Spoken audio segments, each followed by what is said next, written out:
"I only stay because of you, Brandon," said Curtis from Horizon Tech right after his third bourbon. He was wiping sweat from his forehead.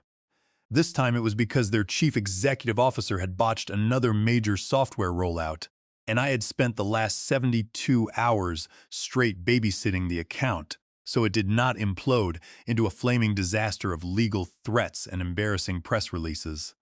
I nodded slowly, pushed a fresh napkin toward him, and slid the contract renewal document across the dark mahogany table. He signed it right there, with a shaky hand and a half-eaten appetizer resting beside his glass. That was a rainy Tuesday night, see.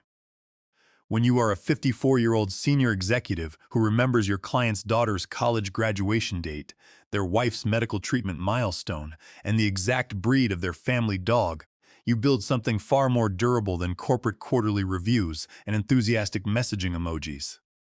You build trust, sticky, deep, unshakable trust earned in the trenches of high-stakes corporate enterprise management.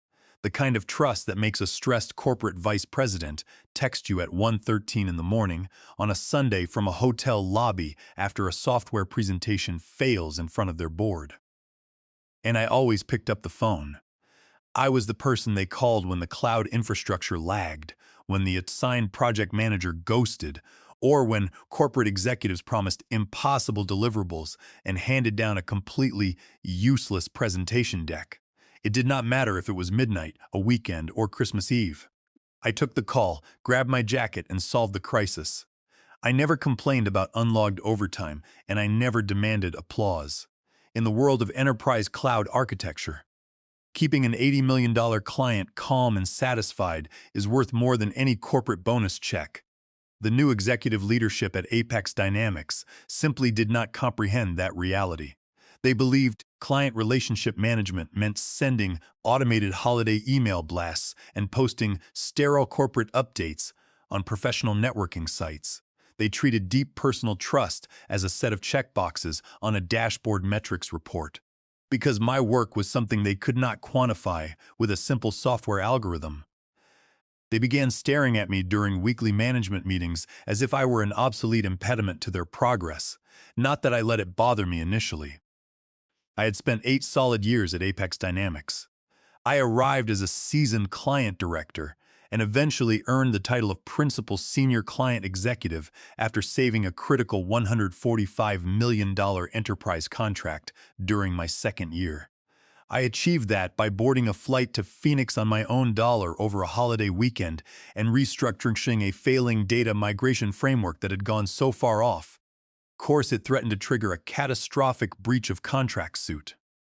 I earned my reputation through unyielding presence and technical competence, never corporate ladder politics.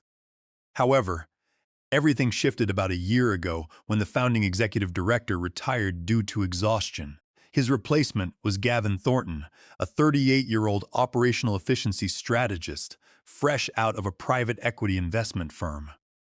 Gavin dressed like he was auditioning for a dramatic television series about tech startups. He lived for automated dashboards, complex hierarchical charts, and key performance indicators. But mostly, Gavin lived for his own vanity. On his very first week, he began referring to me casually as Bran. I corrected him immediately, stating that my name is Brandon. He chuckled condescendingly and claimed it was just friendly office camaraderie. I told him plainly that skipping professional boundaries was disrespectful. Within 48 hours, Human Resources called me in to discuss my workplace tone. Gavin's first grand strategic directive was titled Decentralized Account Engagement. In reality, it was a superficial scheme to push junior sales representatives onto high-value account calls so Gavin could brag in quarterly shareholder reports about scaling human capital while slashing operational expenditure. I sat back and watched key account stability collapse like a parachute failing to deploy. Longtime corporate clients began contacting my personal cellular line directly, practically pleading for clarity and real assistance. I provided that assistance quietly and efficiently. I remained the ultimate fixer, just less visible on the official corporate slide decks. That was precisely when the executive paranoia intensified. I recognized it in the guarded expressions of middle managers during weekly video conferences. I saw it in the uncomfortable pauses during strategy sessions and the vague compliance emails from our human resources director, Cynthia Miller. Cynthia was a master of passive-aggressive corporate correspondence, sending messages that smelled of synthetic vanilla and thinly veiled professional threats. I was not naive. I recognized that my extensive background, deep client loyalty, and refusal to rubber stamp incompetent operational changes made me an uncomfortable anomaly in Gavin's streamlined corporate vision. I was viewed as a lingering threat to his centralized authority, and in his corporate playbook, threats needed to be systematically neutralized, so I began to listen with heightened precision. I paid attention to every quiet admission from client executives who whispered that they were only renewing because of my personal oversight. I noted every inquiry from outside firms offering me executive partnerships. I remembered every dinner where key corporate decision-makers vented about how Apex Dynamics was becoming too bureaucratic, too impersonal, and far too slow to address technical failures. I never initiated those confidential conversations, but I certainly stopped discouraging them. At that stage, I still harbored a residual sense of professional duty. I naively believed that if I maintained my standards, navigated the political friction, and delivered flawless retention metrics, the executive board would eventually recognize the operational chaos Gavin was creating. I assumed his hollow management style would burn out under the weight of its own incompetence. That assumption proved entirely incorrect. There is a distinct transition that occurs when enterprise clients cease viewing an organization by its corporate logo and begin viewing it entirely through the individual executive who protects their interests. You no longer work for an abstract corporate entity. You manage an unwritten pact of mutual reliability. Over the following months, I discovered just how far that mutual reliability extended. While Gavin Thornton was obsessively attempting to replace my role with automated ticket routing systems, my primary clients were quietly preparing for a massive shift. They simply required me to set the parameters. The formal escalation commenced with an early morning calendar notification titled Mandatory Alignment Review. There was no detailed agenda attached, no preliminary brief, just an abrupt summons. Gavin's executive assistant had scheduled it for 7:45 on a Thursday morning, an intentionally disruptive time slot, designed to catch senior staff off balance.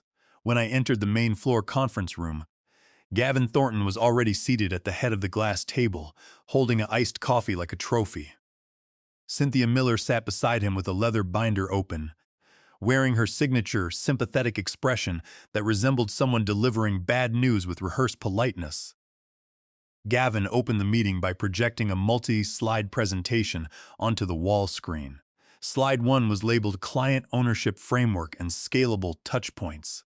Slide 2 featured an unauthorized headshot of me taken from the company directory, placed underneath a bold red heading that read Individual Dependency Risk Factor. C. Brandon, Gavin began, manufacturing a look of grave executive concern. Our internal analytics indicate that your direct interactions with primary enterprise accounts have created an unscalable operational bottleneck. You are spending a disproportionate volume of billable time on personalized client management. That level of direct access does not align with our long-term automated scaling model. I leaned back in my chair, resting my hands comfortably on the table. Define disproportionate, Gavin. Cynthia tapped her tablet screen and cleared her throat gently. According to our recent communication audit, your direct call hours exceed the departmental average by 240%. Furthermore, your client entertaining expenses over the last 2 quarters exceed those of the entire Midwest sales group combined. More importantly, you have repeatedly circumvented assigned junior account managers to handle technical escalations directly. I looked Gavin squarely in the eyes. I handle those escalations directly because the junior representatives you hired cannot distinguish an active database failure from a minor user error. Last month, a primary client executive called me in a panic because a junior rep told them system patches were entirely optional. Gavin did not flinch. That is precisely the systemic issue we are addressing, Brandon. By stepping in, you undermine team structure and operate as an isolated entity. Enterprise management is not about personal heroics. It is about strict organizational protocols and repeatable processes. I maintained my composure, suppressing a bitter laugh at the irony of being lectured on performance by a manager who spent half his workday posting personal productivity quotes on social media.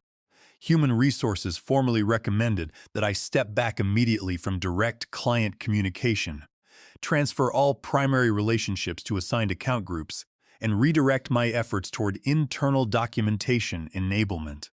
In plain terms, they were ordering me to sit down, transfer my knowledge, and render myself completely redundant. They did not fire me that morning. They systematically stripped my operational authority. My security badge still granted access to the building, and my corporate title remained unchanged. But my professional movement was strictly monitored. The internal oversight intensified rapidly. My calendar was inundated with mandated shadow meetings alongside Gavin's newly appointed junior managers. Young representatives who struggled to grasp complex enterprise service-level agreements. My expense documentation was subjected to rigorous forensic audits. Annual client dinners that I had hosted for 6 consecutive years were suddenly flagged as non-essential operational expenditure. Cynthia Miller requested that I submit daily itemized logs of all phone conversations to ensure compliance with corporate strategic goals. Simultaneously, the subtle corporate isolation escalated. I was systematically excluded from high-level strategic email threads. Project communication channels I had established were archived without prior notification. Late one evening, Sheila Cross, a respected senior analyst whom I had mentored years prior, stopped by my desk when the floor was empty. "Brandon, you need to be careful," Sheila whispered, glancing toward the executive hallway. "Gavin held a closed-door meeting with the director panel yesterday discussing succession planning for your portfolio. They are actively mapping out how to redistribute your accounts. Succession planning." I was not retiring, nor was I underperforming. I was being systematically dismantled while still managing $340 million in annual client value. The shift was equally apparent to my clients. Mason, the chief technology officer at Nexus Corp, called my personal line after a junior representative showed up unannounced to lead their quarterly executive review. "Brandon," Mason said without preamble, "I am not interested in corporate posturing. If you are being phased out of our account infrastructure, Nexus Corp will not be renewing our contract next quarter. It is that simple." 2 days later, during a private lunch with Chloe from Vento Systems, the reality became even clearer. We were halfway through our meal when she set her fork down and looked at me intently. "You know, Brandon, if you ever decide to leave Apex Dynamics, Vento Systems will terminate our service agreement immediately and follow you. We do not do business with a corporate logo. We do business with you." I maintained a professional posture, smiling softly. "Do not joke about that, Chloe." She did not smile back. "I am completely serious. You are the only reason our infrastructure runs smoothly. If you step away, we pull our business." That evening, I returned home, opened my personal laptop, and created a secure, encrypted file folder. I named it Operational Contingency Protocol. I was no longer merely defending my position. I was preparing a comprehensive response. My first call was to my cousin, Roger Vance. Roger is a partner at a premier commercial litigation firm on the Eastern Seaboard. Possessing 30 years of experience, tearing apart corporate non-compete agreements and navigating high-stakes breach of contract disputes. When I laid out the situation, Gavin's systematic interference, the hostile compliance tracking, and the explicit statements from key clients, Roger let out a low, deliberate whistle. "Brandon, you are sitting on massive strategic leverage," Roger said firmly. "You do not need an emotional confrontation. You need ironclad legal protection." "Have you ever utilized a client retention addendum?" He explained the mechanism. A retention rider is a legally binding addendum attached to a commercial agreement stipulating that if a designated executive is removed, reassigned, or terminated from the account team, the client retains the immediate, unalienable right to suspend obligations, reevaluate terms, or cancel the contract without financial penalty. It was completely legal, highly effective, and utterly devastating to corporate entities that assumed they owned personal human relationships. Over the next 6 weeks, Roger drafted customized retention riders for my accounts.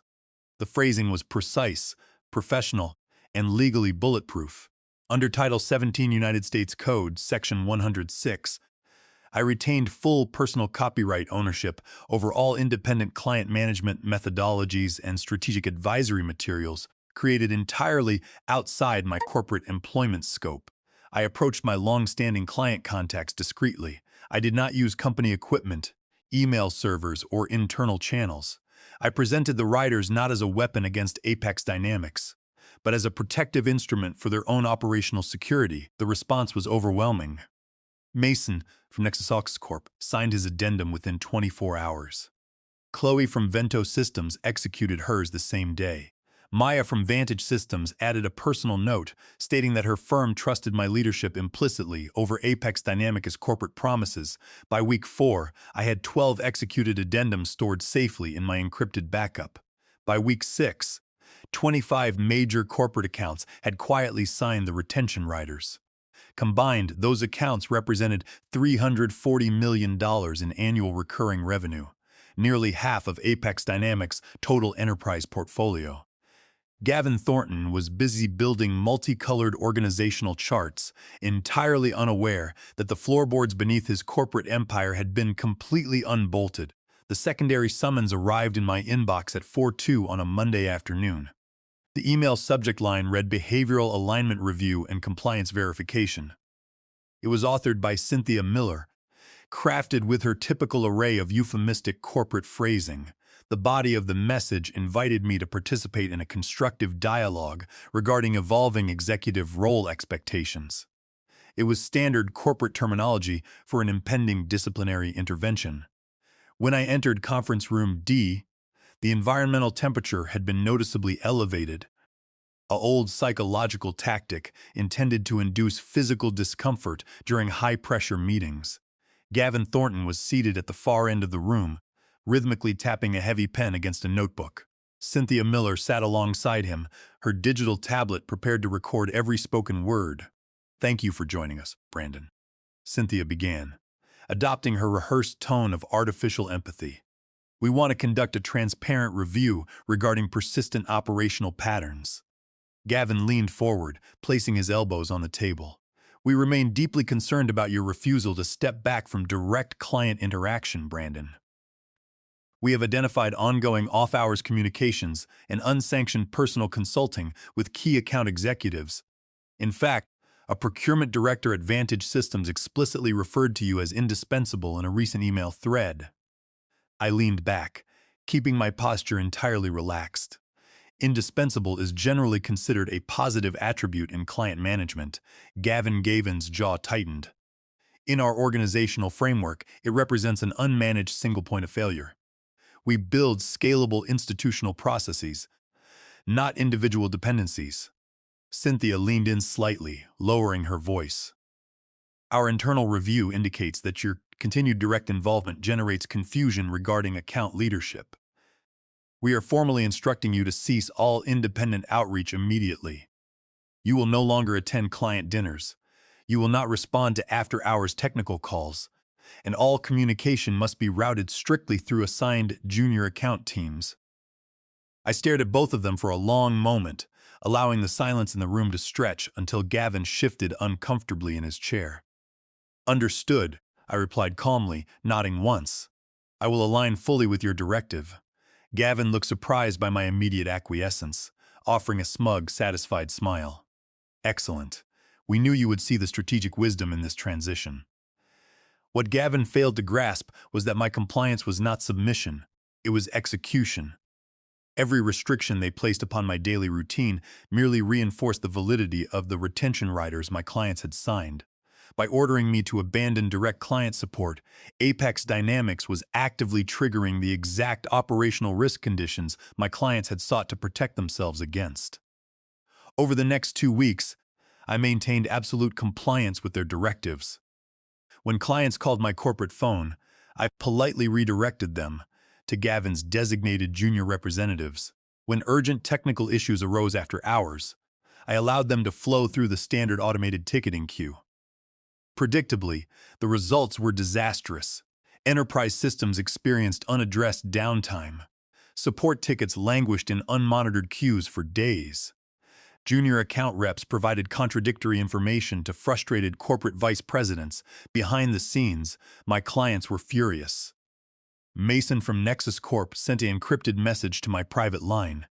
Their junior team has no idea how our infrastructure operates. We are executing our retention rider the moment you give the word. Maya from Vantage Systems called me directly from her personal phone. Brandon, this automated routing system is an absolute nightmare. We have experienced 36 hours of unmitigated delays. We are completely done with Apex Dynamics. I instructed them all to maintain patience and allow the formal legal process to unfold cleanly. Every failed ticket, every mismanaged call, and every incompetent response from Gavin's team provided indisputable evidence that Apex Dynamics was failing to deliver contractually mandated service quality. Meanwhile, Sheila Cross warned me that Gavin had formally submitted a proposal to CEO Gerald Caldwell advocating for my immediate corporate restructuring, a polite term for firing me without severance under the pretext of non-compliance with organizational scaling policies. They believed they were backing me into a corner. In reality, they were walking directly into a legal vice of their own creation. My encrypted folder now contained 25 signed, legally binding retention addendums, backed by extensive documentation of Apex Dynamics operational failures. I continued to attend mandatory morning alignment syncs, quietly taking notes while Gavin presented optimistic slide decks about quarterly revenue projections. I sat through Cynthia Miller's lectures on corporate culture and strategic integration without uttering a single complaint. I was no longer angry. The frustration that had burdened me for months had completely evaporated, replaced by the cool clarity of an executive who knows precisely how the game will conclude. On Friday afternoon of that second week, Roger Vance called to confirm that all legal documentation was finalized and synchronized. Brandon, Roger said with quiet authority, every single addendum is legally binding and verified.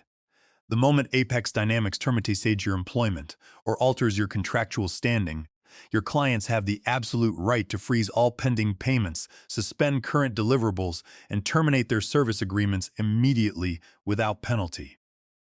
You hold complete legal leverage. I thanked Roger, closed my personal laptop, and packed my briefcase for the weekend. I knew the final confrontation was imminent. Gavin Thornton believed he was about to deliver a decisive corporate strike. He had no comprehending that he was about to trigger the complete destruction of his own enterprise revenue base. The termination took place on a crisp Tuesday morning at 9:15. Tuesday is the preferred day for corporate dismissals, far enough from the preceding weekend to avoid emotional speculation, yet far enough from Friday to prevent weekend legal filings. My internal messaging application pinged with a brief notification from Cynthia Miller. Brandon, please join Gavin and myself in Conference Room D for a brief operational review. I did not bother saving my open files or packing my personal items.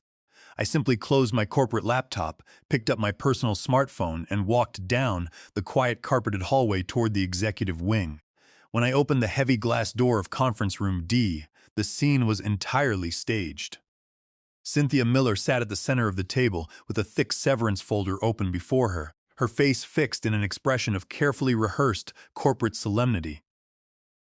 Gavin Thornton stood by the window, his arms crossed over his chest, attempting to project an posture of absolute executive authority. "Thank you for coming in, Brandon," Cynthia began, her voice soft and measured. "Please have a seat." I remained standing near the head of the table. "I prefer to stand, Cynthia. Let us proceed directly to the point." Cynthia glanced at Gavin, who gave a curt nod, before looking back at me. "Very well. Effective immediately, Apex Dynamics is severing your employment relationship. This decision follows a comprehensive review of your account management practices, which revealed repeated non-compliance with institutional scaling protocols and unauthorized personal client engagement." She pushed a sheaf of legal documents across the table toward me. "We have prepared a standard separation agreement containing 60 days of severance pay, subject to your signature on our comprehensive non-disclosure and non-disparagement covenants." Gavin stepped forward, offering a smug, dismissive smile. "You had a long run here, Brandon, but no single executive is larger than the corporate entity. We are scaling our business model, and your traditional methods simply do not fit our future direction. I looked at Gavin for several quiet seconds, allowing his words to hang in the silent room. Then a slow, genuine smile spread across my face. "You are entirely correct about one thing, Gavin," I said calmly. "No single executive is larger than the enterprise, but the trust I built over 8 years does not belong to your corporate logo. It belongs to me." Cynthia frowned, clearly unsettled by my complete lack of distress. "Brandon, we strongly advise you to review these severance terms with legal counsel. You have 7 business days to sign and return the non-disclosure agreement." I picked up the severance document, tapped its edge against the mahogany table, and laid it back down without opening it. "I will not be signing your non-disclosure agreement, Cynthia. And I will not be taking your severance pay," Gavin sneered. "You cannot afford to walk away from 60 days of pay, Brandon. Don't let your pride ruin your financial standing." I pulled my corporate access badge from my lapel, slid it smoothly across the glass tabletop until it rested directly in front of Gavin, and adjusted my suit jacket.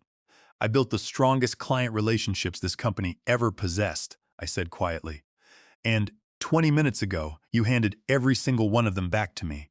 Without waiting for a response, I turned on my heel, opened the conference room door, and walked out.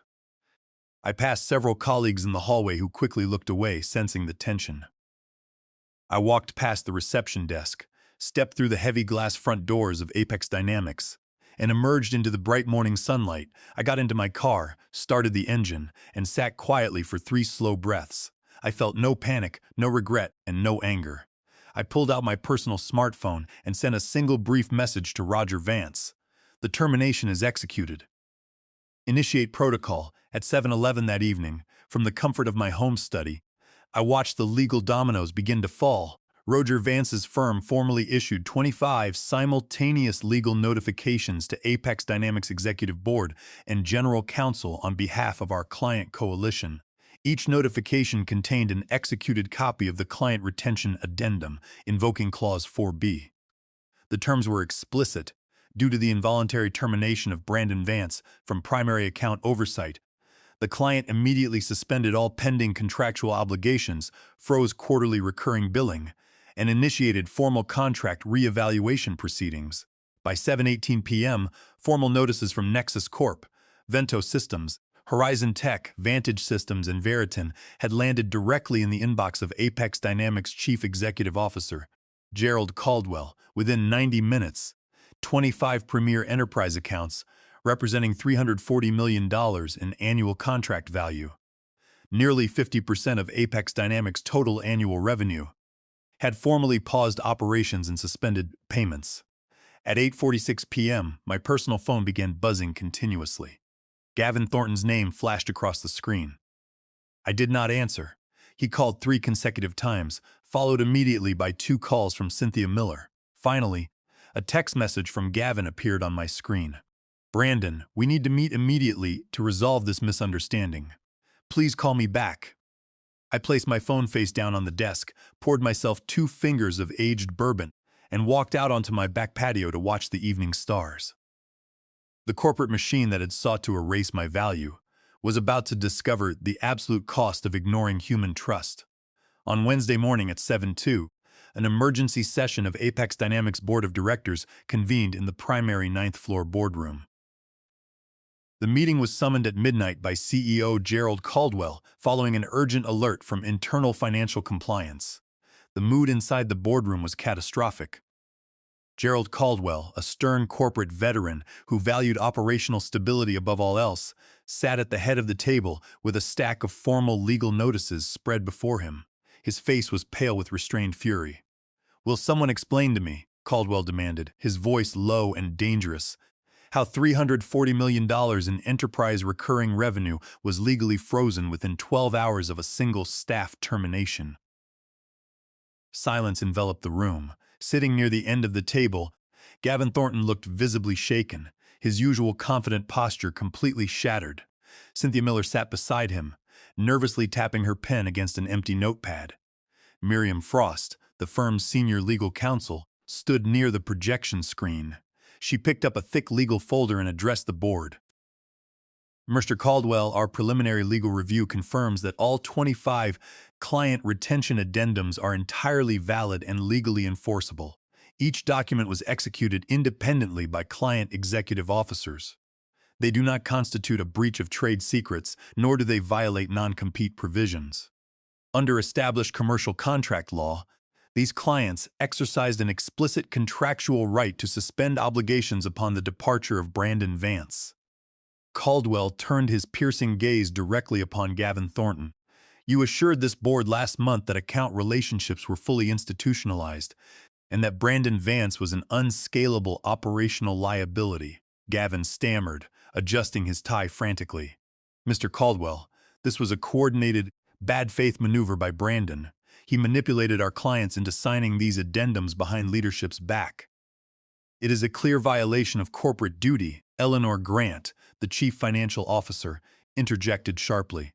That is completely false, Gavin. I have personally spoken with the chief financial officers at Nexus Corp and Vantage Systems this morning. They initiated those addendums because your junior account teams completely bungled their infrastructure upgrades. They signed those riders to protect their own corporate operations from your incompetence. Eleanor opened a spreadsheet on her laptop and looked up at the board. As a direct result of Brandon Vance's termination, our Q3 revenue projections have collapsed by 48% overnight. Credit rating agencies have already issued inquiries regarding our enterprise stability. Caldwell slammed his palm onto the mahogany table, making the glass coffee carafes rattle. You fired our most critical revenue anchor to satisfy your own executive ego, Gavin. Gavin tried to defend himself. We followed standard human resources compliance protocols. Cynthia cleared every step. Cynthia Miller shrank back in her chair, her face draining of all color. Gerald Caldwell stood up, buttoned his suit jacket, and looked down at both of them with absolute contempt. Cynthia, your position as Human Resources Director is suspended immediately, pending an external operational audit. Clear your desk by noon. He then turned his gaze upon Gavin Thornton. As for you, Gavin, your employment with Apex Dynamics is terminated effective immediately for catastrophic gross negligence and destruction of corporate value. Get out of my boardroom. Gavin opened his mouth to object, but Caldwell pointed silently toward the door. Disgraced and ruined, Gavin gathered his papers with trembling hands and walked out of the boardroom in complete ignominy. At 8:17 that morning, a private courier arrived at my residence.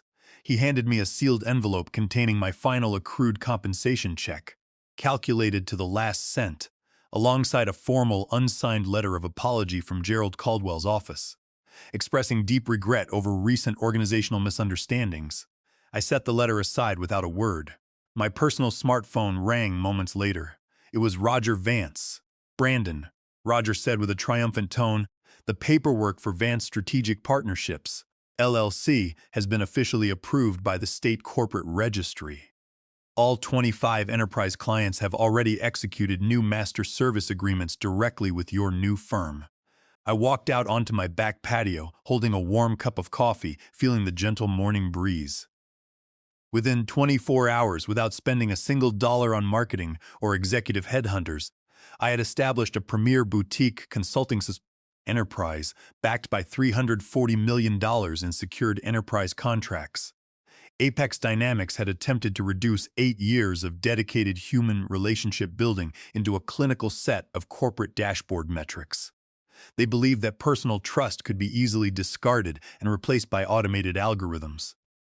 Instead, they learned an unforgettably painful corporate lesson. Enterprise technology changes constantly, but genuine human integrity and trust remain priceless. I took a slow sip of coffee, looked up at the clear blue sky, and smiled. My new enterprise was officially open for business.